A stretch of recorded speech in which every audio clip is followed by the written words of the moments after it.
Creer en Libertad, el programa radial que promueve la pluralidad religiosa en Bogotá desde una perspectiva de derechos humanos, sociedad, cultura, libertad religiosa y de conciencia. Estamos al aire en DC Radio. Creer en Libertad. Bienvenidos y bienvenidas a Creer en Libertad, un espacio de la Secretaría Distrital de Gobierno. Mi nombre es Daria Hormiga, de la Subdirección de Asuntos de Libertad Religiosa y de Conciencia. Hoy tenemos un programa muy especial. Vamos a hablar de educación religiosa escolar y hoy nos acompaña en estudio una mesa de trabajo muy interesante. Está con nosotros María Angélica Barón, quien es de la subdirección también, nuestra compañera que ha trabajado algún tiempo en el tema de nuestra política pública de libertades fundamentales de religión, culto y conciencia, y ella nos ha acompañado especialmente en el producto de política que corresponde a la educación religiosa, a la sensibilización a las directivas y profesores de los colegios, tanto en el distrito como privados. Bienvenida, María Angélica, ¿cómo estás? Muchas gracias, Dari. Muy bien, ¿y tú cómo vas? Muy bien. Aquí también nos acompaña el profesor Fernando del distrito, también que si quiere por favor presentarse. Buenas, mucho gusto, mi nombre es Fernando López, soy profesor, educador de un colegio distrital de Bogotá. También nos acompaña el profesor Gerson. Adelante, profesor. Hola, buenas tardes. Mi nombre es Gerson Andrés Niño, también docente de educación religiosa del sector público en Bogotá. Bueno, a propósito de estos perfiles de ustedes, si nos pueden compartir un poco, ampliar esta trayectoria que han tenido también y para poder llegar a nuestro punto principal acerca de nuestro tema en el marco de un evento muy importante que se va a realizar en el mes de agosto. Adelante. Bueno, yo he sido toda la vida educador, primero en colegios privados, profesionalmente. Yo estudié filosofía y letras, estudié teología y la mayor parte de mi tiempo como profesional he trabajado enseñando la clase de religión. Me presento ahorita al concurso, lo paso y estoy nombrado en el distrito para la clase de educación religiosa.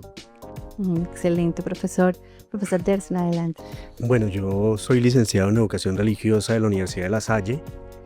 También casi desde que salí del colegio me perfilé para la educación religiosa, hice una maestría también en educación inclusiva intercultural y pues digamos que los últimos 18 años de mi vida he estado dedicado a la educación y específicamente a un nuevo enfoque de la educación religiosa como religioso y también como persona no religiosa, ya hablando dentro del Estado. No porque no sea confesional, sino porque no es el espacio. He trabajado la gran mayoría del tiempo con el Estado, más o menos unos 9-10 años, primero como profesional, ahorita ya de planta, y anteriormente, al igual que el profesor Fernando, pues en educación religiosa en colegios privados, pues que es otro ambiente, pero que también aporta mucho para esta formación. Bien, bueno, creo que este episodio también se enmarca en un evento que se va a realizar en el mes de agosto, como les venía diciendo, es el Encuentro Distrital de Educación Religiosa Escolar. Y pues a propósito de este evento, la idea es que podamos también, o que nos cuenten un poco cómo son esos desafíos, qué está pasando con la educación religiosa en Colombia y pues por qué llegamos también a este evento finalmente. Adelante, profesor. Bueno, esto es un reto para todo el mundo. Nos ubicamos con la Constitución del 91, nos ubicamos en un estado laico, no confesional, aunque mi formación ha sido confesional y al principio la clase que yo impartía era confesional. De todas formas, cuando uno es profesor del distrito o del estado, diría yo más, ya no podemos ser clase confesional, sino que tiene que ser un espacio completamente abierto, un espacio muy inclusivo, donde todas las confesiones absolutamente valen, donde no podemos discriminar absolutamente a nadie por su credo, inclusive por no creer. Entonces, desde esta perspectiva, pensemos un espacio donde las diferentes iglesias ayuden o construyamos una nueva propuesta para la clase de religión, en donde todo todos sean incluidos y que todos aporten a la clase desde los diferentes confesiones. Sí, adelante, profesor. Hay un elemento también, y es que dentro de la educación religiosa se ha tenido una confusión por parte de algunos docentes donde no separan el espacio que es lo confesional, llámese catequesis, estudio bíblico, y la educación religiosa como tal, que es laica, que es formando la dimensión espiritual, pero no dentro de una religión específica. Entonces, digamos, eso parte de ahí, pero también hay lo que decía hace un momento hablando con Fernando, y es que hay unos lineamientos curriculares, pero a veces cada uno hace lo que quiere. Incluso hay docentes que no son de educación religiosa, que dictan educación religiosa y lo que hacen es adoctrinar desde su enseñanza. Entonces, eso también es una motivación para. Ok, ¿dónde se traza esa línea entre enseñar una religión y educar desde el respeto a las creencias y la libertad religiosa? ¿Cuál sería como esa línea? Bueno, pues ahí la cuestión es clara, y es que nosotros tenemos que partir de que desde las dimensiones del ser humano hay una específica, y es la espiritual, la cual no debe ser adoctrinada, sino dar las herramientas elementales para que el estudiante o la persona como tal pueda desarrollar su dimensión espiritual en una iglesia o en un culto, o como le quieran llamar, pero desde su opción, no es de su imposición. No sé, Fernando, si quiere. Sí. Al principio, cuando yo doy este programa, pues hay muchos temas que van a construir el sentido de la vida, que van a construir el para qué vivir. Por ejemplo, séptimo grado trabaja todo el tema de la familia y se da desde un enfoque, pues obviamente se da un enfoque solo una confesión. Qué rico coger una clase y decirle al niño, oye, ¿tú a qué iglesia vas o a qué confesión tienes? Y allá qué te enseñan sobre la familia. Del otro culto, eso va a obligar a que mis estudiantes conozcan de sí, porque los obligamos a que exploren más su confesión, pero también obliga a que aprendamos del otro, y cuando yo aprendo en la diferencia, me construyo a mí y aprendo a respetar al otro. De acuerdo. Yo quería hacer una pregunta a los dos profesores, y es que en el principio señalaste que había un encuentro, que iba a haber el primer encuentro de educación de la Cátedra de Educación Religiosa en el distrito. Entonces quería preguntarles a los dos qué mensaje envía este primer encuentro tanto a colegios privados como públicos en aras o en línea a esa Cátedra de Educación Religiosa. Históricamente la clase de religión la está ofreciendo temáticamente y en las competencias pedagógicas la ha dado la Iglesia Católica. Ha sido un excelente trabajo que han hecho ellos. La idea no es tampoco menospreciar este trabajo, no, ni más faltaba, sino aquí la idea es construir desde todo el sector religioso, que las diferentes cabezas de las iglesias, los diferentes personajes que manejan la religión en Bogotá, o porque esto va a ser distrital, puedan participar en la construcción de estas competencias para que ellos también se sientan incluidos. Y desde el púlpito, desde la cátedra donde ellos trabajen, empiecen también un trabajo de apoyo frente a la educación. A propósito de esto, pues también entiendo que se está construyendo una malla curricular, ¿sí? Digamos que cómo es esa malla, en qué consiste y cuál sería ese enfoque principal. La malla curricular que estamos construyendo la hemos pensado con 4 lineamientos. El primero, pues Colombia ha venido trabajando el tema religioso, y sí o sí creo conveniente que los estudiantes deben conocer cuál es ese marco legal que nos rige en Colombia a propósito de nuestros derechos fundamentales frente a nuestra fe, a expresarla y demás cosas, hasta dónde puedo llegar yo y qué puedo hacer. Eso por un lado. 2, sí o sí tenemos que, si este es un estado laico y todos tenemos que ser incluidos, entonces tenemos que hacer un programa de religión diferente, que sea un programa de religión inclusivo, donde el estudiante también se sienta representado porque él va a aprender y donde su fe vale, pero también que no haya más, culturalmente no haya más sesgos frente al hecho religioso, que no nos sigamos discriminando. Entonces, ese es uno de los elementos claves que este programa tiene que atacar, que no haya ningún tipo de discriminación. Y el último elemento, perdón, te interrumpo, es el elemento de la paz. Con este programa buscamos que todos los líderes religiosos hablemos, propongamos y que también se unan, no para dar una uniformidad, porque aquí no se trata de dar que todos pensemos lo mismo, sino es un lugar de encuentro donde podamos discutir, donde podamos hablar, y un lugar de encuentro en la educación y también máximo por todo lo que está pasando en nuestro país. Creo que si empezamos a hablar de paz desde las diferentes religiosas, sería un bonito aporte a la construcción de este país. Profesor, es que usted menciona una palabra que es importante, que es la discriminación. Entiendo que este primer encuentro tiene un sello que se llama el sello de la discriminación, la inclusión y la libertad. La subdirección, pues para también todos los oyentes, hemos venido trabajando mucho el tema de la vulneración y la no discriminación en los espacios educativos.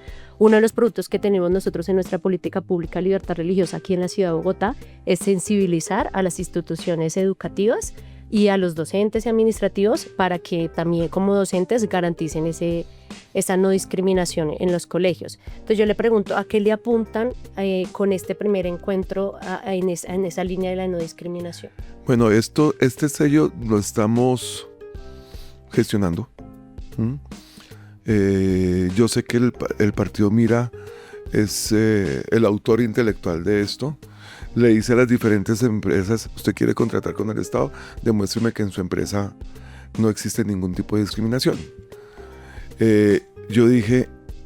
Dijimos cuando empezamos todo este proceso, ¿por qué no pensar si los diferentes colegios se certifican es que mi colegio está en tal grado ante el IFES, etcétera, etcétera?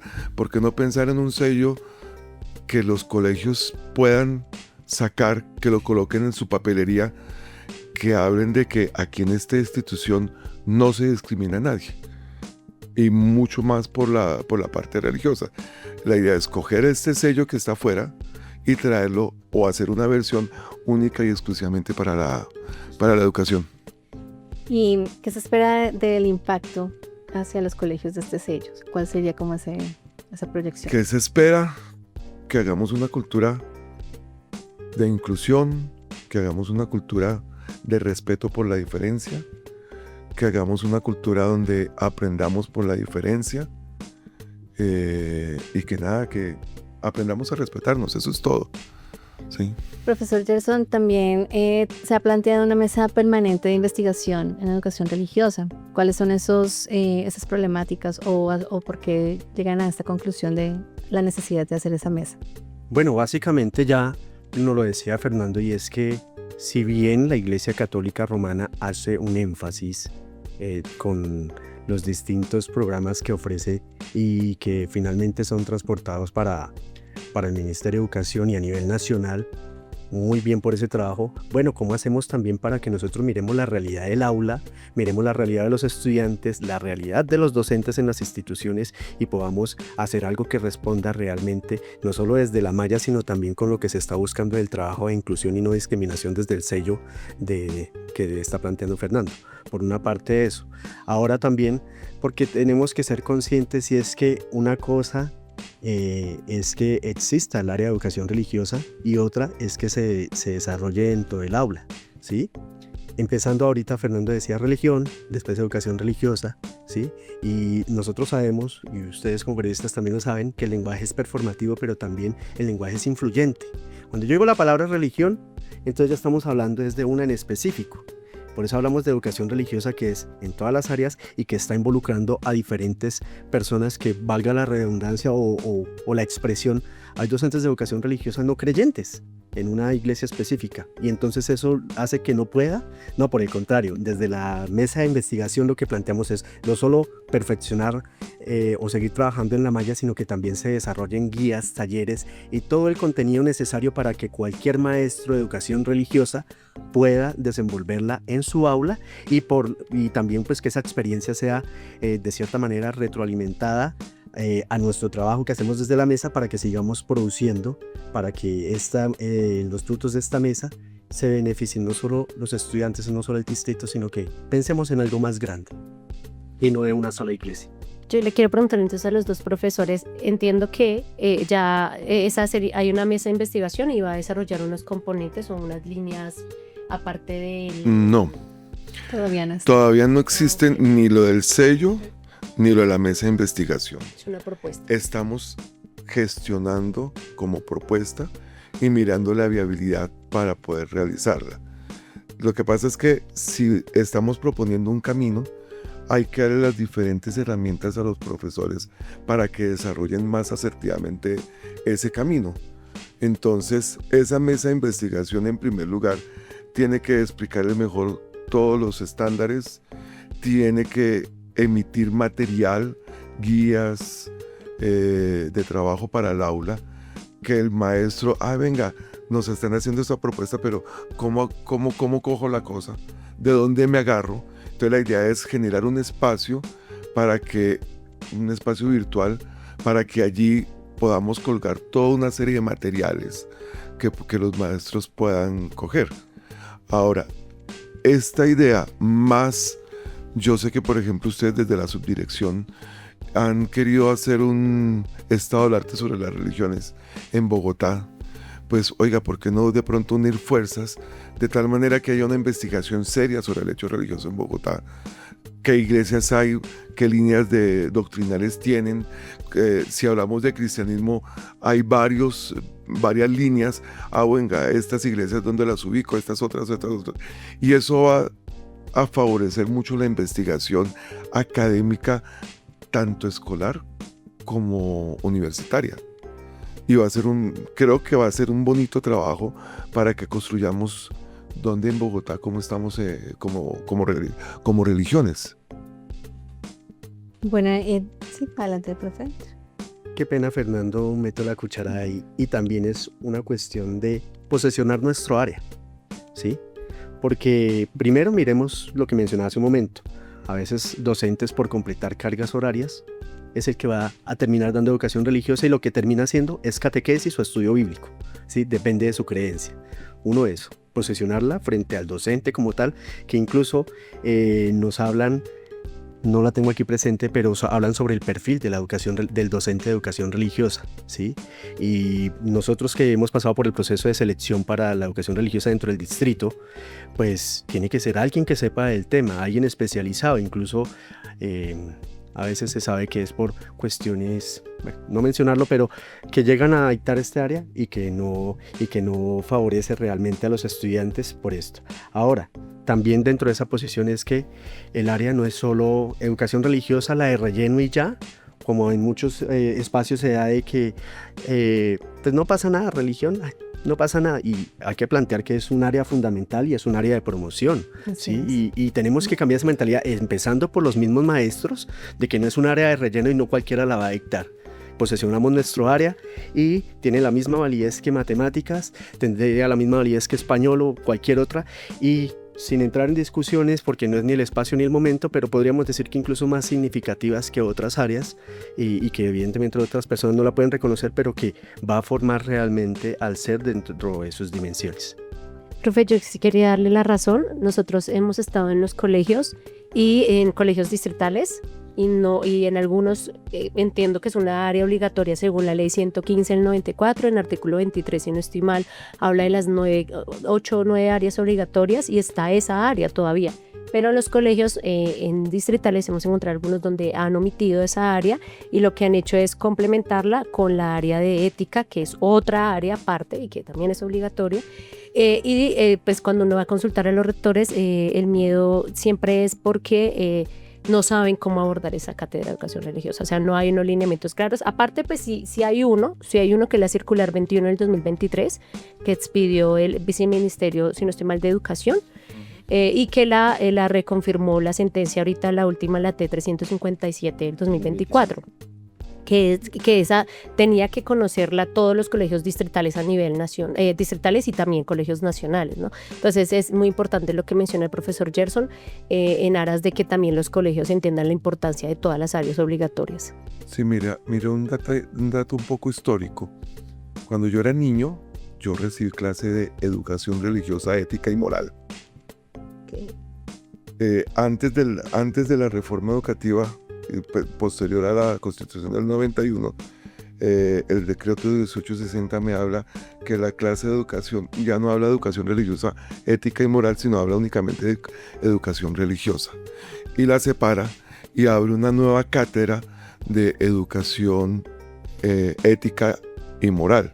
Entonces separó un área de conocimiento, la separó completamente.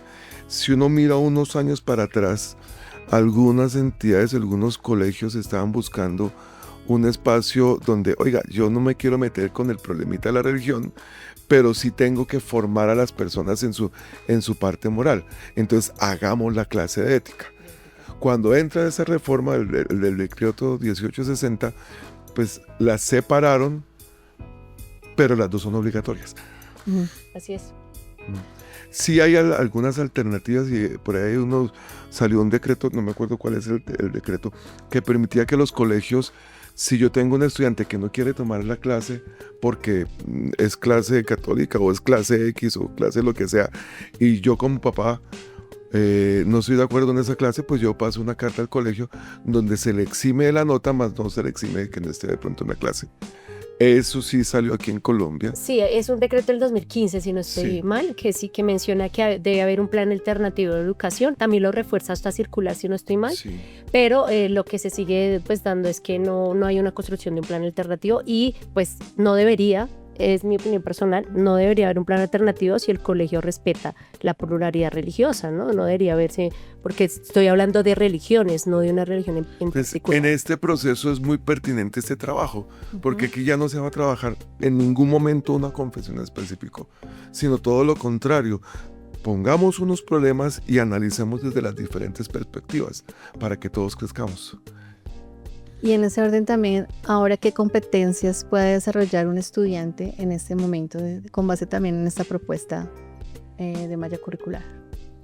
No, ahí la propuesta simplemente sería como competencia el que exploremos, cada uno explore su fe, porque aquí yo como profesor al estudiante no le debe importar ni siquiera mi credo, sino a mí, yo como persona y como docente, a mí lo que me debe interesar es darle las herramientas para que ese niño explore su fe y como competencia aprenda a respetar la fe del otro.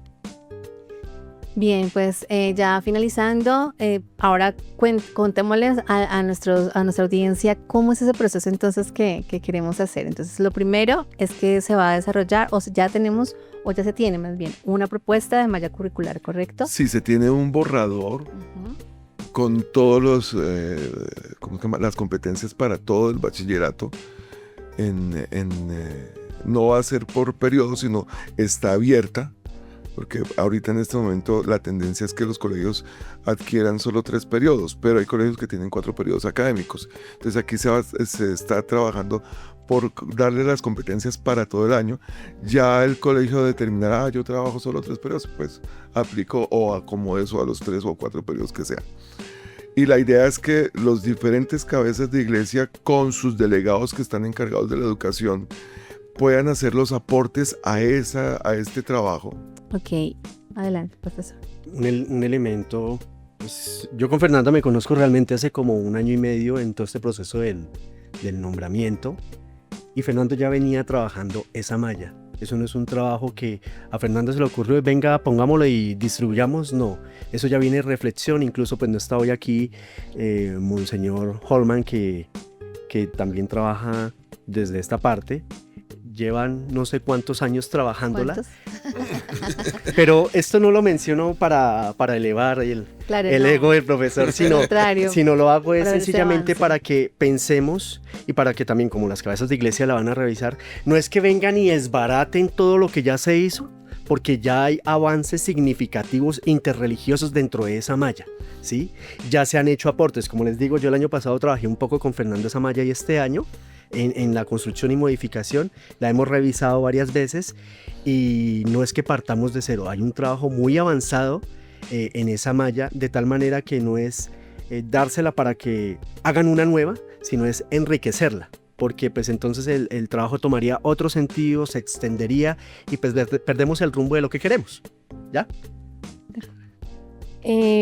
No, muy interesante ese proceso de la construcción de la malla. Lo veo un reto personalmente, o sea, considero que eso es un reto aquí, más por la articulación institucional. Nosotros buscamos también la posibilidad de conocer cuál era ese plan o esa cátedra de educación religiosa aquí en Bogotá. Fuimos hasta la Secretaría de Educación, solicitamos pues todo el tema, pero no ha sido un camino tampoco fácil, pero o sea, lo que quiero decir es como cuenten con la subdirección, que también hemos estado ahí tratando de esa articulación. Yo quiero preguntarles, ¿cómo se imaginan ustedes entonces en 10 años la cátedra de educación religiosa aquí en la ciudad de Bogotá?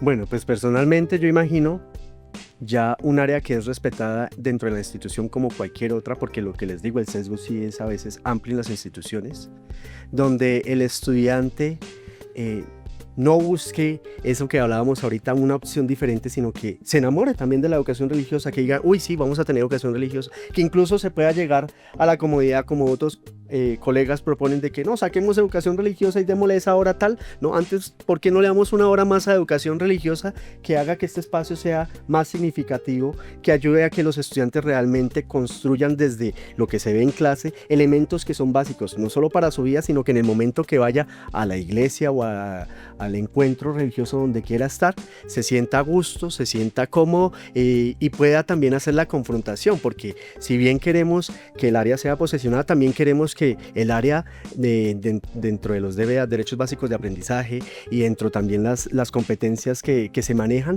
pues cree en el estudiante un ser crítico, no solo de su creencia, no solo de su fe, sino de su ser y su ser en sociedad, y que eso le lleve a buscar y a generar nuevas respuestas, por una parte. Por otra parte también pienso que en 10 años la educación religiosa pues tiene que romper con ese cisma de que, ¿existe esa carrera? No sé si a Fernanda le ha pasado por mí. ¿Y usted dónde estudió eso? ¿Y esa licenciatura sí existe? Y es justamente porque a veces no le damos la importancia o no valoramos los procesos, ¿sí?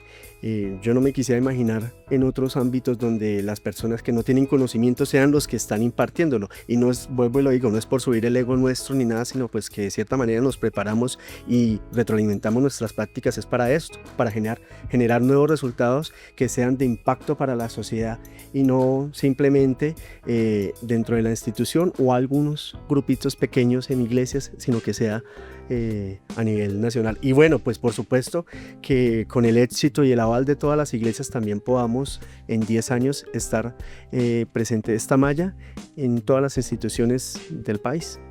Profesor. Personalmente. Yo pienso que hay dos cosas. La primera, que el sector religioso en conjunto sea consciente de que todos somos diferentes y todos nos debemos incluir.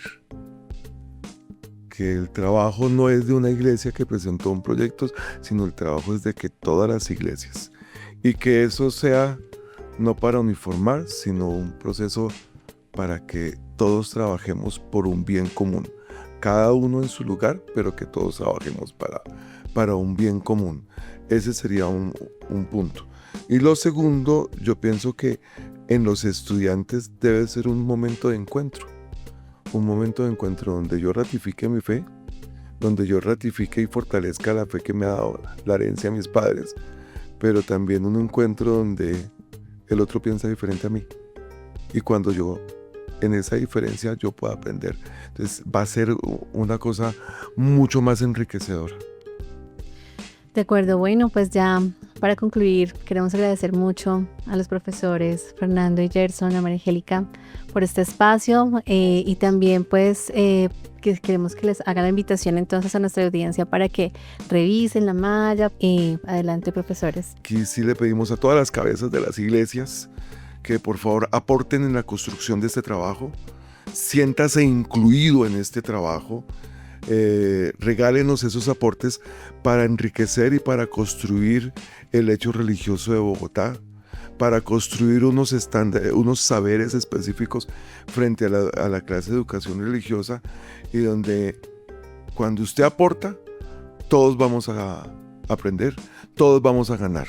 No es únicamente una fe, sino todas las iglesias que ganarían. Bien, yo también quiero hacer una invitación general por comentarios que escucha uno a veces de rectores, y es que no hay que meter solo filósofos y no hay que meter solo profesores de sociales para la cátedra de educación religiosa. Hay personas capacitadas, personas muy preparadas y que buscan esta idea de poder ser incluyentes en todo momento desde esta área. Y bueno, pues no sé si se permita también que nosotros podamos generar dentro de las competencias y dentro de esa malla el tema de la inteligencia artificial, cómo se relaciona con la educación religiosa. Interesante. Sí, y cómo la sabemos utilizar para que nuestra esencia de ser humano, que nos difiere de otros animales, que es el pensar y el razonar, cómo aprendemos a utilizar esa herramienta que es tan válida, pero que también a veces nos hace pues cierto daño como área. Sí, aquí vamos a tener, en este momento tenemos una cantidad de herramientas, una cantidad de cosas digitales, pues es aprovecharla para beneficio de todos, ¿no? Al principio, cuando yo empecé a escuchar de inteligencia artificial, sí, copie, pegue y entregue. No, yo pienso que aquí no se trata de eso, sino utilicemos esas herramientas para la clase de religión, donde construyamos cosas y que eso nos permita pensar y repensar. Solo un apunte que me quedé con cómo se piensa la educación religiosa, porque ese tema me apasiona y más en los colegios, y es qué chévere que llegara a 10 años y no se diera esa frase que dice que política y religión no se puede hablar, por lo mismo que no hay una aceptación por la diferencia de los demás y entonces no se toca el tema. Entonces qué bonito que en unos 10 años esos temas no sean problemáticos, Tabú. sino que se pueda hablar abiertamente de lo que uno cree y que eso se respete indistintamente de lo que el otro también crea. Sí, pues ahí toca trabajar, toca la simbología de una religión no debe entorpecer a la otra religión. Sí, hoy por ejemplo estamos diciendo los crucifijos en la clase de religión, no, por la libertad religiosa quitémoslo. Bueno, ¿por qué no aprovechamos el espacio para decir, oiga, ¿qué significa un crucifijo? ¿Por qué yo lo tengo? ¿Por qué él no lo tiene? Y que analicemos no la prohibición, sino qué significa eso y yo cómo ando frente a eso. Bueno, pues de esta manera nos despedimos, agradeciendo también a los profesores, valorando todo este gran esfuerzo y este despliegue que han tenido también en defensa del derecho a la libertad religiosa, de culto y de conciencia. Aquí en Creer en Libertad tenemos ese espacio y pues también los invitamos a nuestro próximo episodio. Muchas gracias por acompañarnos, querida audiencia, y nos vemos pronto. Hasta luego. Gracias. Hasta luego, gracias. Creer en Libertad, el programa radial que promueve la pluralidad religiosa en Bogotá desde una perspectiva de derechos humanos, sociedad, cultura, libertad religiosa y de conciencia. Estamos al aire en DC Radio. Creer en Libertad.